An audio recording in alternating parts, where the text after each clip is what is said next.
हजरत इमाम हसन हजरत इमाम हुसैन अल्लाह नबी नामत के आटू टू करे छुटे छुटे से हजरत मुझे फातिमा रदियल्लाहु ताला अन्हा भरे दरजाए शिखा दिচ্ছে अम्मा जान ओ अम्मा जान हजरत फातिमा ना ঘরের ভিতরে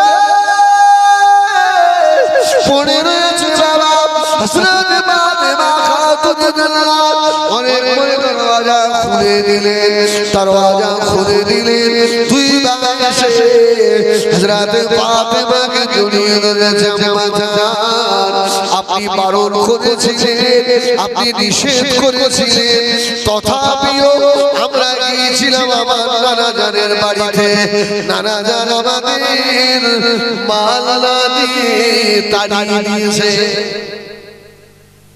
আল্লাহু আকবার ফাতিমাতুজ জাহরা দেখে নে তোদেরকে নিষেধ করলাম তোর নানা বিশ্ব নবী আর তোরা তার নাতি হয়ে গিয়ে হাত পেতেছিস মান সম্মান থাকে ইজ্জত থাকে হযরত ইমাম হাসান আর হুসাইনকে ধরে হযরত খাতুন জান্নাত ফাতিমা বিনতে রাসূলুল্লাহ হযরত ইমাম হাসান হুসাইনকে খুব মারলেন খুব প্রহার ইমাম হাসান আর হুসাইন দুই ভাই গলা জড়াজড়ি করে বলল নানার কাছে গেলাম নানা মাল দিল না আম্মা জানকে এসে বললাম আম্মা জান আমাদেরকে মেরেছে এই বাড়িতে আর আমরা থাকবো না এই বাড়ি ছেড়ে আমরা চলে যাব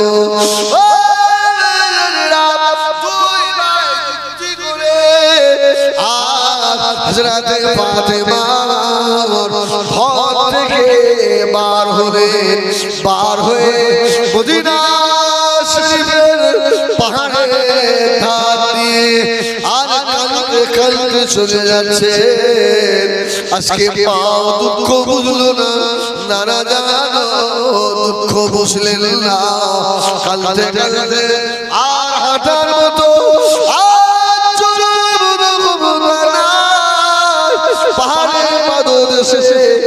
হযরত ইমাম হাসান আর হুসাইন দুই ভাই গলা জড়াজড়ি করে শুয়ে পড়েছে জোরে বলুন সুবহানাল্লাহ মাল গনিমতের মাল দেওয়া কমপ্লিট কিন্তু রাসূলুল্লাহর মনটা তো হাসান হুসাইনের কাছে পড়ে আছে না আমি শুধু হাসান হুসাইন রাসূলুল্লাহর কতটা মহব্বত এই দিকটা একটু শোনাচ্ছি আল্লাহু আকবার গনিমতের মাল দেওয়া শেষ রাসূল পাক বসিয়ে রেখে ছুটে ফাতেমার বাড়ি সুবহানাল্লাহ হযরত ফাতেমা বাড়িতে এসে আল্লাহ নবী দরজায় কাছে দাঁড়িয়ে সালাম দিলেন আসসালামু আলাইকুম ইয়া আহলাল বাইত ও ফাতেমা বাড়ি আসো হযরত ফাতেমা ঘরের ভিতরে কেঁদে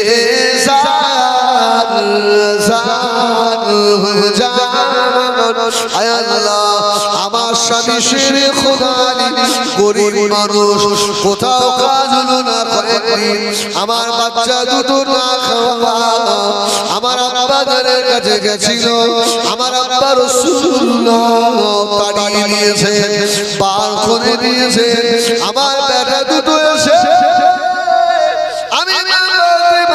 আমাকে বলার পরে আমিও মেরেছি আমার বাচ্চা দুটো কাঁদতে কাঁদতে কোথায় যে চলে গিয়েছে আমি ফাতেমা জানি না চুপচাপ মনের কষ্টে বসে আছে আল্লাহ নবী আমার ডাক দিলেন ও ফাতেমা ফাতেমা রে হযরত ফাতেমা ওয়া আলাইকুমুস সালাম ইয়া রাসূলুল্লাহ ইয়া হাবিবাল্লাহ আয় আমার আব্বা জান সুবহানাল্লাহ জবাব দিলেন দরওয়াজা খুলে রাসূলুল্লাহ প্রবেশ করলেন আমার হাসান আমার হোসাইন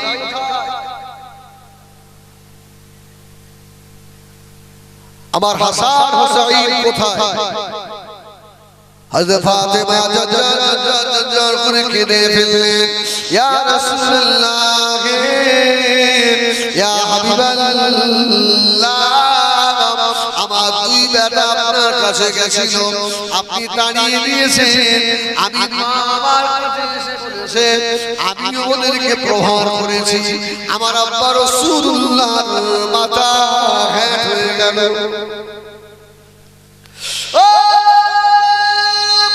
হযরত ফাতেমা আল্লাহর নবী বলেছিলেন ও ফাতেমা তুমি জানো না আমি রাসূলুল্লাহ বলেছি যারা আমার ইমাম হাসান হোসাইনকে কষ্ট দেয় তারা আমি রাসূলুল্লাহ আমাকে কষ্ট দিল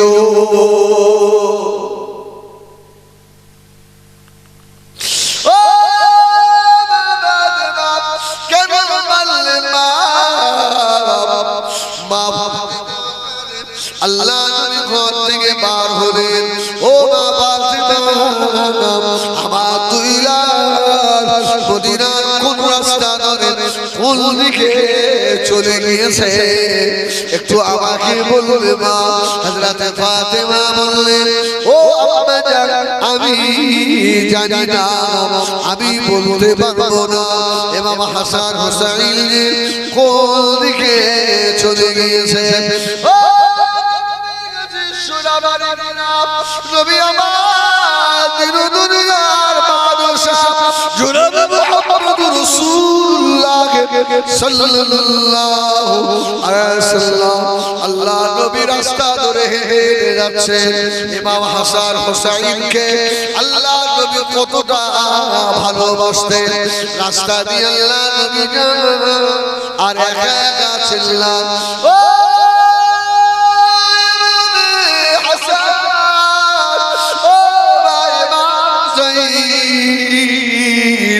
মনের কষ্টে কোথায় চলে গেলে ভাই আল্লাহ নবী ইমাম হাসান আর ইমাম হোসাইনকে আল্লাহ নবী ডাকতে ডাকতে আগে চলে যাচ্ছে ওই রাস্তা দিয়ে এক ব্যক্তি আসছিল আল্লাহ নবী জিজ্ঞাসা করলেন ও ভাই আমার ইমাম হাসান ইমাম হোসাইনকে কি দেখেছো নাকি জোরে বলুন সুবহানাল্লাহ বলল আব্দুল্লাহর বেটা মুহাম্মদ সাল্লাল্লাহু আলাইহি ওয়াসাল্লাম ইমাম হাসান হোসেন তো চিনি না বলতে পারবো না তবে একটা কথা বলতে পারি ওই পাহাড়ের পাদদেশে খাজুর গাছের তলায় দুটো ছেলে ধুলোর উপরে গলা জড়াজড়ি করে শুয়ে আছে আমার রাসূলুল্লাহর মুখে কেঁদে ফেলে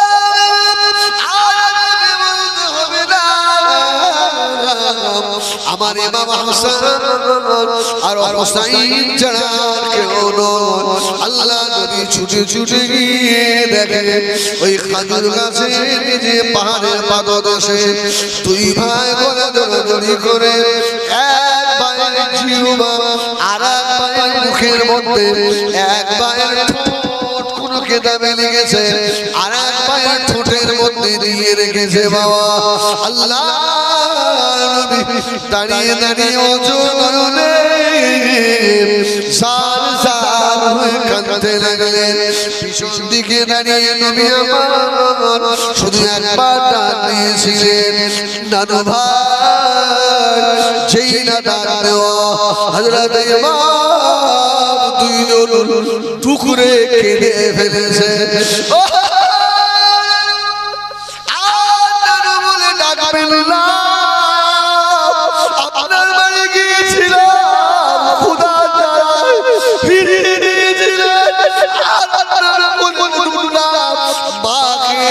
দুঃখের কথা বললাম আমাদের মা খাতুনে জান্নাত বিনত রাসূলুল্লাহ সাল্লাল্লাহু আলাইহি ওয়াসাল্লাম আমাদের মা মেরেছে জানো ভাই আমাদের মা আমাদেরকে মেরেছে আমার আল্লাহ রাসূলুল্লাহর ইজ্জতের ক্ষতি হয়েছে কয়েকদিন আমাদের খেতে দেয় না, ক্ষুধার জ্বালা আপনার কাছে গেছিলাম, আপনিও তাড়িয়ে দিবেন। যাবো না দাদু ভাই, যাবো না, এই গাছ তলা পড়ে থাকবো। আল্লাহ নবী বলতে লাগলেন, ও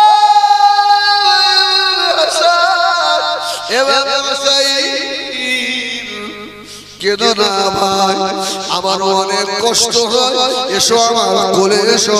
আল্লাহ নবী ইমাম হাসান আর হোসেনকে আল্লাহ নবী তুলে গায়ে ধুলা বালিগুলো ঝেড়ে দিয়ে ইমাম হোসেনকে আল্লাহ নবী কোলে দিলেন।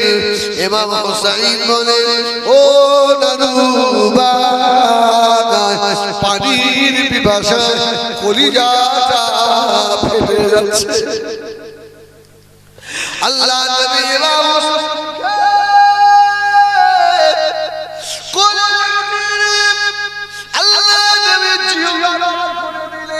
জোরে বলেন সুবহানাল্লাহ।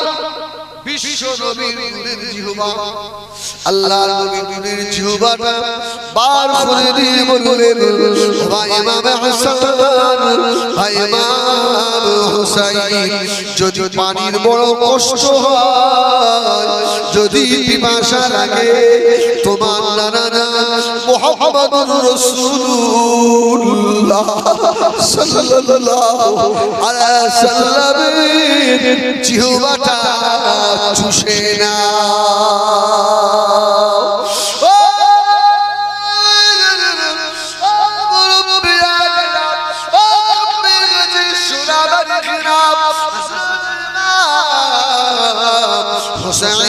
আল্লাহ নবীর জিহ্বাটা নিজের মুখের মধ্যে নিয়ে টুক টুক টুক টুক করে চুষতে লাগলেন।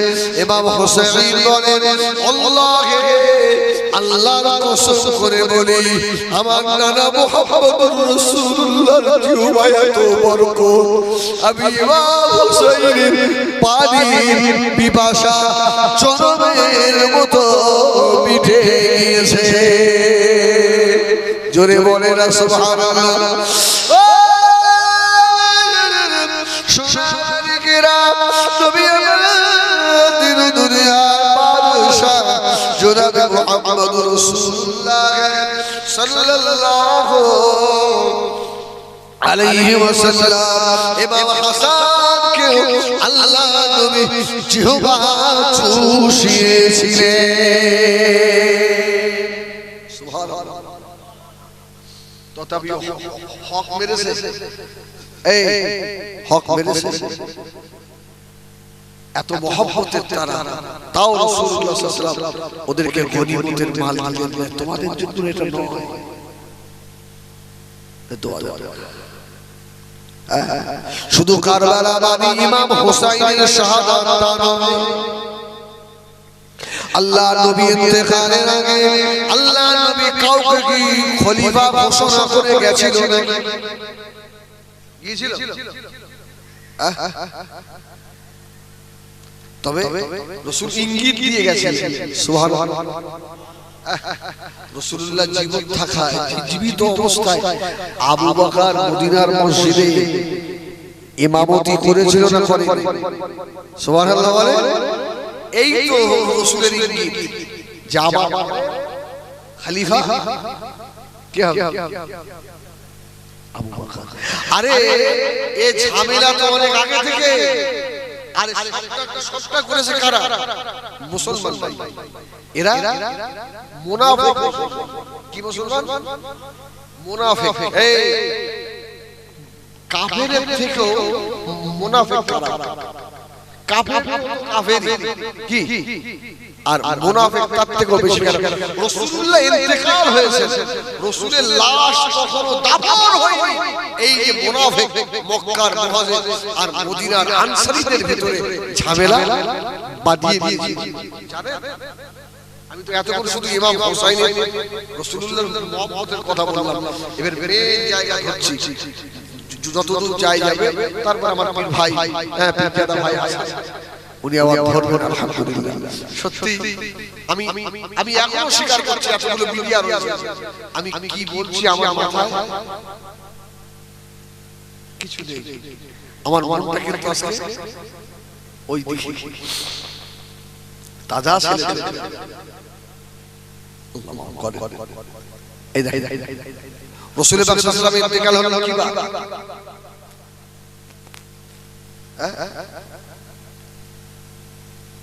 আমার রাসূলের ইন্তেকাল হয়েছে কিবা। এই নবীর উম্মত রাসূলের ইন্তেকালের দিনটাও জানো না, ইয়াউমুল ইসনাইন সোমবার রাসূলুল্লাহ ইন্তেকাল হলেন। এই জোরে বলো কিবা, সোমবারে। এই জন্য সোমবার দিন রোজা রাখতেন রাসূল, সোমবারে রোজা রাখতেন।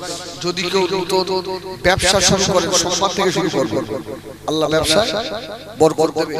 যদি কেউ স্বামী স্ত্রী যুক্তি করে বাচ্চা নিতে চান সোমবার দিন দেখে বাচ্চা নেবে, ওই বাচ্চা ভালো হবে। আর যদি মঙ্গলবার হয়ে যায় পাক্কা টাকা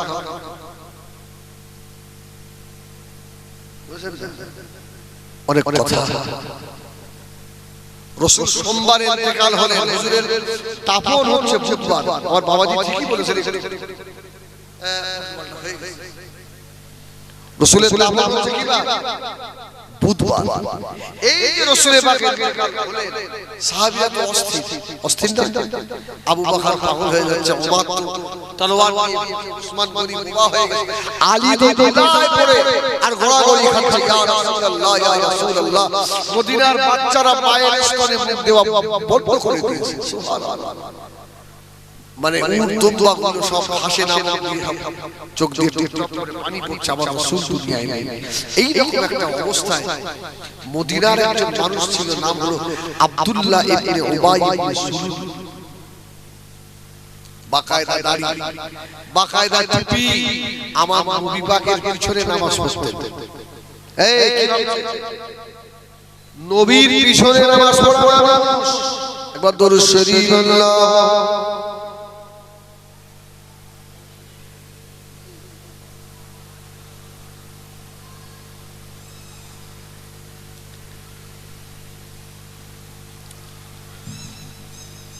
ওয়াবাবিরা সোনার ইখরা নবী আমার ইন্তেকাল গেলেন।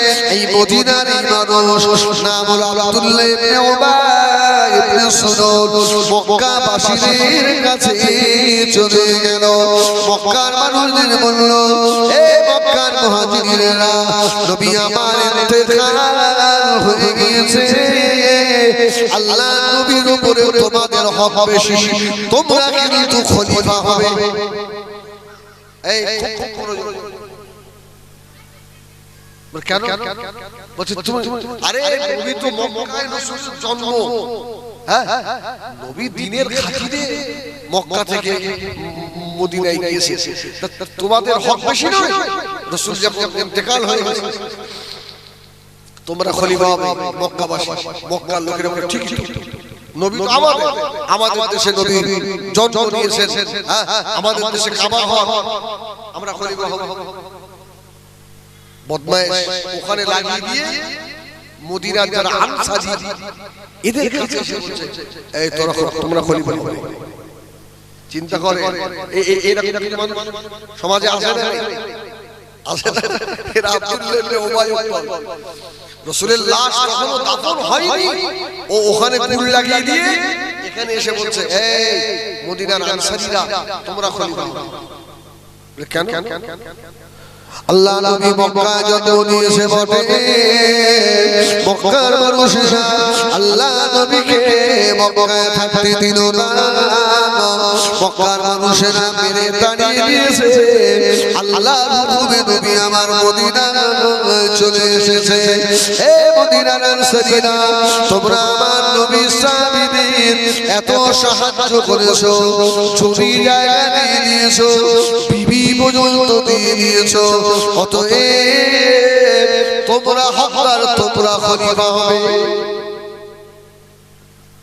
রাসূলুল্লাহর লাশ তখনও দাফন হয়নি। মক্কার মুহাজির আর মদিনার আনসারী দুই দল একেবারে যুদ্ধ হবে রেডি। কি বুঝছেন? এটা শুধু এখন থেকে নয়, অনেক আগে থেকে দুই দল রেডি। কি খবর এ কি হলো আল্লাহ নবীর কোলের কাছে সাহাবী হযরত আবু বকর সিদ্দিক রাদিয়াল্লাহু তাআলা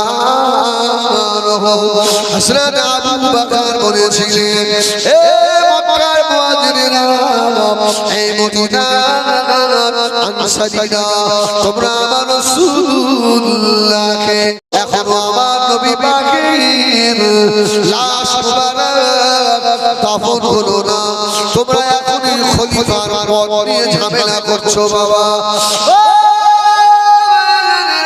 হযরত আবু বকর কথা বললেন হযরত ওমর বলেছিল এই মক্কার মুহাজির আর মদিনার আনসারী তোমরা শুনে রাখো আমি জানি আল্লাহ নবী হায়াতে জিন্দেগিতে আবু বকরকে আল্লাহ নবী মদিনার মসজিদে নববী শরীফে ইমামতির দায়িত্ব দিয়ে গিয়েছে আমি ওমর হযরত আবু বকরকে খলিফা বলে মেনে নিলাম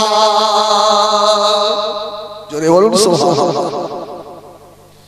মক্কার মুহাজিরিনের আনসারী কিছু মেনে নিল পরে খবর পাওয়া যাচ্ছে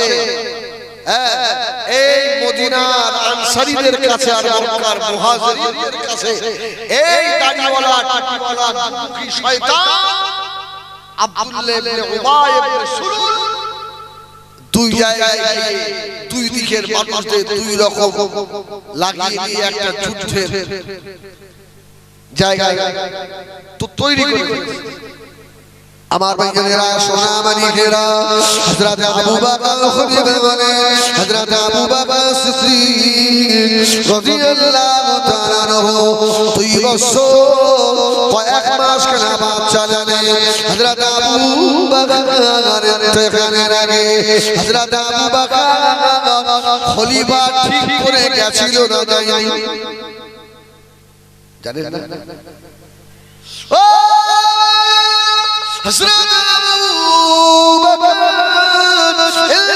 এর আগে দেখে বলেছিল ও ভাই হযরত ওমর আমি আবু বকর চলে যাচ্ছি আমার জায়গায় আমি তোমাকে খলিফা করে রেখে গেলাম জোরে বলুন সুবহানাল্লাহ হযরত ওমর শক্ত মানুষ না নরম মানুষ এই শক্ত না নরম এত শক্ত কিন্তু উমরের ভিতরটা ছিল নরম জোরে বলুন সুবহানাল্লাহ হযরত ওমর বলেছিল ভাই আবু বকর যদি আমাকে দেশের খেলাফতের দায়িত্ব না দিয়ে যদি আপনি আমাকে মদিনার মসজিদে নববী মুয়াজ্জিন করে দিতেন আমি উমর খুশি হতাম জোরে বলুন সুবহানাল্লাহ এটা উমরের কথা আর আবু বকরের কথা হলো ভাই উমর জীবনে শান্তি পেয়েছে আজকে জোরে বলুন সুবহানাল্লাহ আবু বকর বলেন জীবনে আজকে শান্তি পেলাম যে আমি জীবন দশায় দেখে যেতে পেরেছি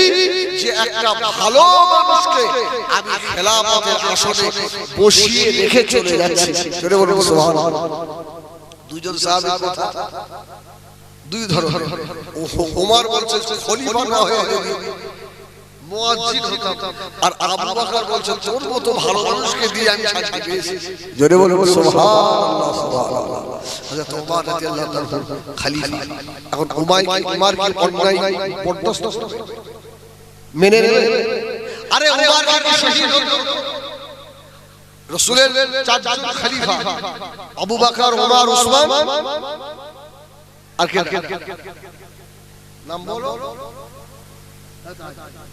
এই চারজনের ভিতরে তিনজন শহীদ শহীদ কজন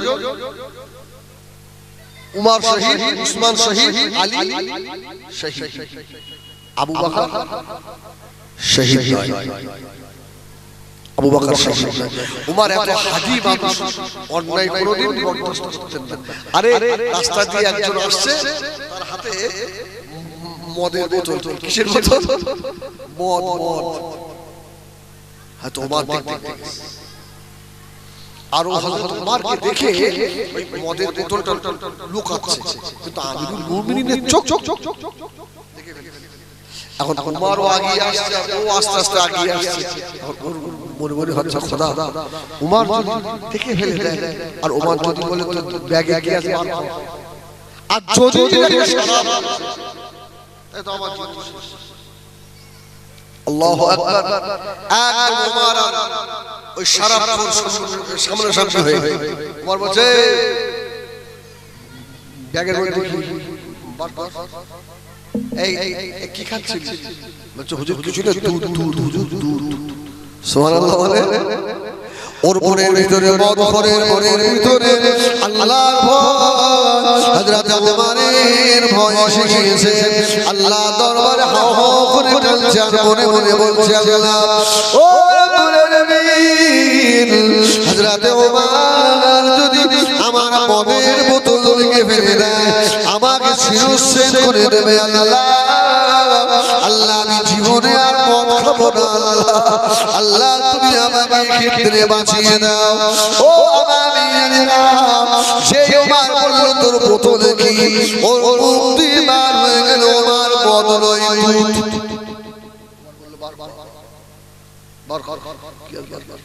সুবহানাল্লাহ, আল্লাহর হুকুম। হ্যাঁ তো আল্লাহর দরবারে আল্লাহকে ও তো অন্তর থেকে ডেকেছে না, ডাক্তার আল্লাহ বোতলটা যেই পার করেছে দেখছে মদ নেই, দুধ হয়ে গেছে।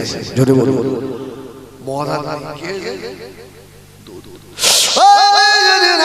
ওই মদ করে উমরের পা দুটো জড়িয়ে ধরেছে, হুজুর বেয়াদবি মাফ করুন, আজ জীবনে মদ খাবো না, আজ জীবনে শরাব খাবো না, আজ জীবনে গুনাহ করবো না।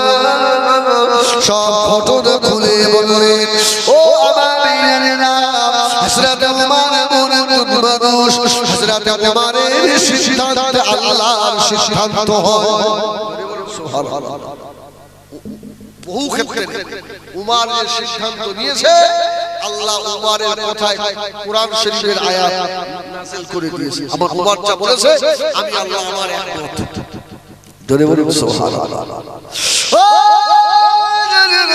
হযরত উমর রাদিয়াল্লাহু তাআলা খলিফাতুল মুসলিমিন হয়ে গেলেন।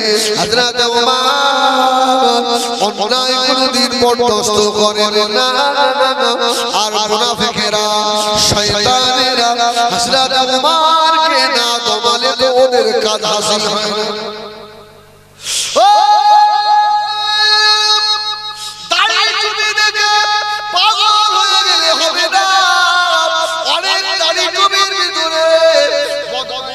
থাকে না থাকে কিছু বলে না, অনেক দাড়ি বদমাশ থাকে, অনেক কথা। আর এমন একটা সময় সব কথা বলা যাবে, সব কথা বলাও যাবে না। এ যে একটু মাইকে অফ করতে পারছি, হয়তো আর অফ করতে দিতে বন্ধ করে দেবে।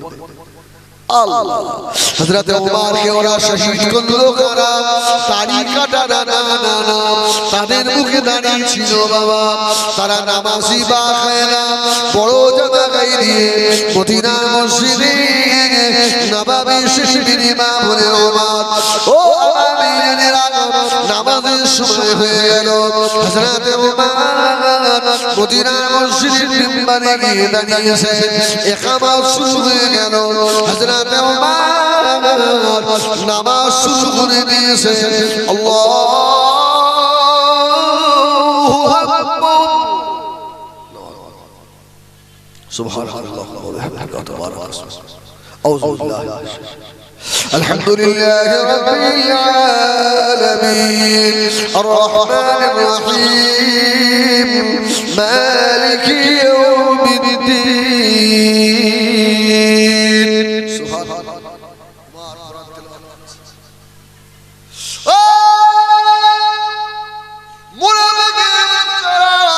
আবু লুলু জামার ভিতরে, বড় জামার ভিতরে তলোয়ার লুকিয়ে হুজুর সূরা ফাতিহা পড়ছিলেন পিছন দিয়ে আল্লাহ নবী সলিলুল কদর সাহাবী জান্নাতের 10 জন সার্টিফিকেট পাওয়া দ্বিতীয় নম্বরে হযরত ওমর হুজুরের পেটের ভিতরে তলোয়ার ঢুকিয়ে দিল।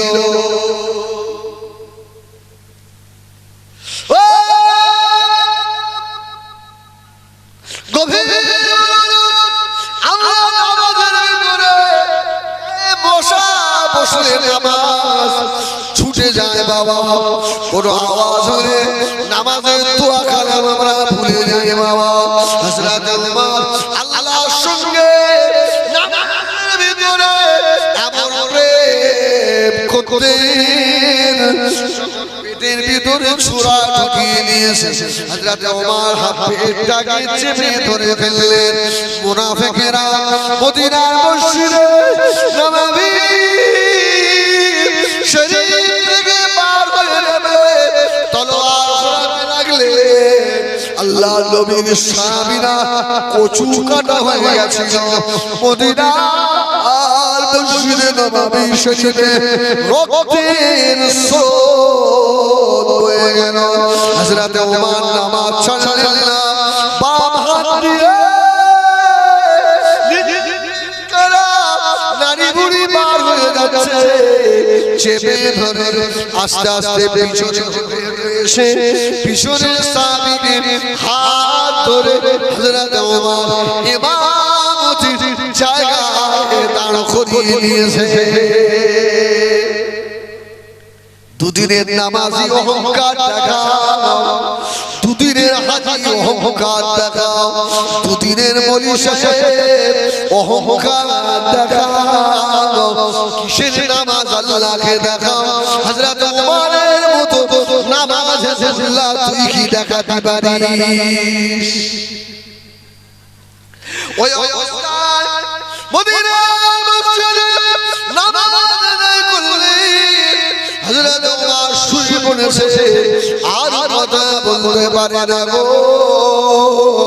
ওমরের বেটা হযরত আব্দুল্লাহ রাদিয়াল্লাহু তাআলা আস্তে আস্তে এসে হযরত আব্বা জান ওমরের মাথা তুলে নিজের কোলের উপরে রাখলেন। হযরত ওমর আস্তে আস্তে কথা বলছে, বাবা আব্দুল্লাহ, হে আমার নবী পাকের সাহাবীরা, আমি ওমর চলে যাব, শাহাদাত বরণ করব বাবা, আজ দুনিয়ায় বেশিক্ষণ থাকবো না। তবে তোমাদের কাছে একটা কথা বলি,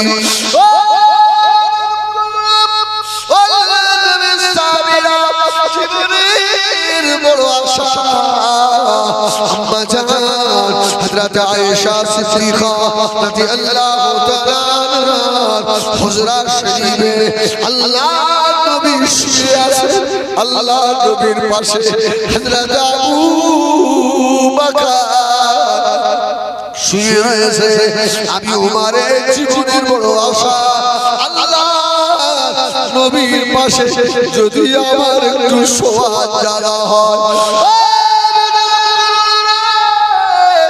ওই ঘরটা আমার না, ওই ঘরটা আম্মা জান হযরত আয়েশা সিদ্দিকা রাদিয়াল্লাহু তাআলা আম্মা জান যদি পারমিশন দেন তাহলে আমার লাশটাকে আল্লাহর নবীর মাজারের পাশে আম্মা জান আয়েশার হুজরায় আমাকে দাফন করে দিও। আজ যদি আম্মা জান হযরত আয়েশা সিদ্দিকা রাদিয়াল্লাহু তাআলা পারমিশন যদি না দেন, আমার লাশটাকে ওখান থেকে তুলে নিয়ে মদিনার সাজানোর কবরস্থান জান্নাতুল বাকিয়ার ভিতরে আমার লাশটাকে দাফন করে দিও। দেরি করো না বেটা আব্দুল্লাহ, দেরি করো না, তাড়াতাড়ি করো। আল্লাহর নবীর পাক বিবি আমাদের আম্মা জান হযরত আয়েশা সিদ্দিকা রাদিয়াল্লাহু তাআলা আগে গিয়ে বলো যদি আমার লাশটা আল্লাহর নবীর পাশে আমাকে একটু শুতে দেয়। ও নবীর বাবারা গভীর মনোযোগ। হযরত আব্দুল্লাহ ছুটে ছুটে গিয়ে আম্মা জান হযরত আয়েশা সিদ্দিকা রাদিয়াল্লাহু তাআলা আনহা হুজরা শরীফে শরীকে দাঁড়িয়ে হযরত আব্দুল্লাহ সালাম দিয়েছিলেন। আম্মা জান হযরত আয়েশা সিদ্দিকা রাদিয়াল্লাহু তাআলা আনহা ঘরের ভিতর থেকে আওয়াজ দিলেন, কে বাবা? আমাকে আম্মা জান করে ডাকো, কে বাবা? হযরত আব্দুল্লাহ বললেন, ও আম্মা জান, আমি কেউ নয়, আমি ওমরের বেটা আব্দুল্লাহ। যদি বলে না। আম্মা জান দরওয়াজা খুললেন, কি বাবা কি মনে করে? হযরত আব্দুল্লাহ কেঁদে ফেললেন, আম্মা জান আমার আব্বা ওমর মনে হয় তখন আর বেঁচে নাই।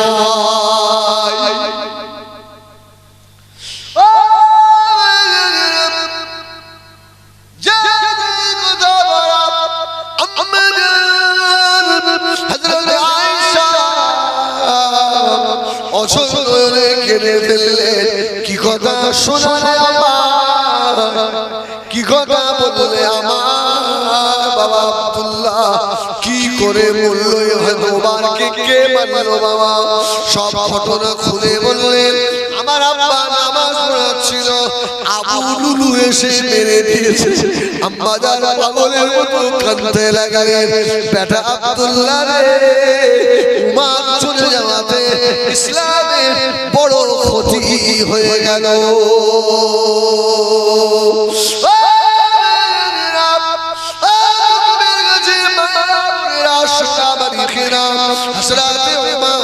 কথা শুনে আব্দুল্লাহ বললেন, আম্মা জান আমার আব্বা ওমর আপনার কাছে পাঠিয়েছে, আমার আব্বা আম্মা বলে দিয়েছে তো আল্লাহর নবীর নাম যে নবী শুয়েছেন ওই ঘরটা আপনার ঘর, যদি আপনি একটু পারমিশন দেন।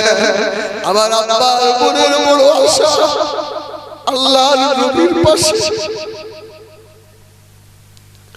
চিরজীবনের মতো শায়িত হবে। আম্মা জান ঝরঝর করে কেঁদে বলেছে, বেটা আব্দুল্লাহ শুনে রেখে দে, মুহাম্মদুর রাসূলুল্লাহ নবী হলেন আমার স্বামী, আল্লাহর নবীর পাশে শুয়ে আছে আমার আব্বা জান হযরত সিদ্দিক আকবর আবু বকর সিদ্দিক। আমি আয়েশা আমার জীবনে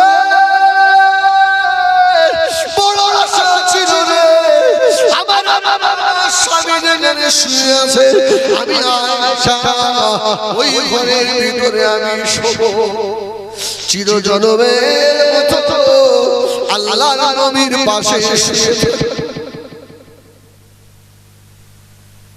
বেটা আব্দুল্লাহ ওই জায়গাটা হযরত ওমর যখন দাবি করেছে আর আমি শোবো না, কেন না ও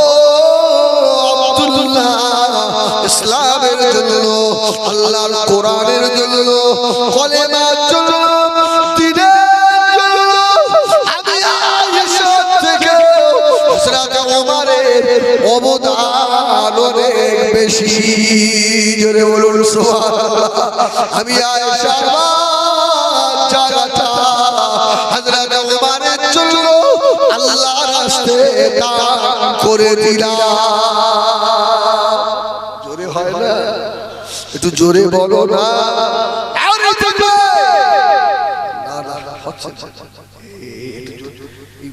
বয়স্ক লোকগুলো তো জোরে বলছে, তোরা ফোন ছুড়ে মার দেখবি। এই তোর টুপি কই? দা টুপি লিয়া টুপি লিয়া আমি পাগল হই এই শুনে খাওয়া উচিত আজকে তোদের জুনায়েদ ভাই আমাদের সকলের মাথার তাজ এই তাই তো সত্যি ভাই ভাইয়ের মতো ভালো মানুষ আমার তো অন্তরের মানুষ এই তোদের অন্তরে তোরা ভাইয়ের ইজ্জত চাস না ভাই শেষ হয়ে যাচ্ছে শেষ করবো তোরা ভাইকে ভালোবাসিস মাথায় টুপি দিয়ে আসবি খবরদার এই না ভাই হয় তোরা ছোট ভাই কিছু বলতে পারে না আমরা তো কি ভাই এসেছে তাকবীর দেন নারায়ে তাকবীর নারায়ে তাকবীর যারা ভাই সাহেব যারা যারা ভাই সাহেব নারায়ে তাকবীর দাদা হুজুর পীর কিবলা রাহমাতুল্লাহ আলাইহির হক সিলসিলা নারায়ে তাকবীর ভাই এখনই আসবে আমি হয়তো বলার সুযোগ পাব না আর একবার আপনাদেরকে বলছি আমার ড্রাইভার আপনাদের এই পাশের পাড়ারই ছিল কি গত পরশু দিন ইন্তেকাল সবার কাছে আমার ড্রাইভার দোয়া চাই আল্লাহ যেন তার কবরটাকে জান্নাতের টুকরা বানিয়ে দেন বলেন আল্লাহুম্মা আমিন বলেন আল্লাহুম্মা আমিন অসুবিধা হচ্ছে আপনাদের অসুবিধা হচ্ছে হাত তুলে হাত তুলে তোলে এইবার একবার তো ক্যামেরা করে হাতে এটি নাড়া দেন ঘুমটা ভাঙ বাহ আলহামদুলিল্লাহ এবার তাকবীর দেন নারায়ে তাকবীর নারায়ে তাকবীর নারায়ে তাকবীর হাত নামা এই হাত দুটো সাক্ষী হলো আমরা আহলে বায়াতের মহব্বতে হাত তুলেছি জোরে বলে সুবহানাল্লাহ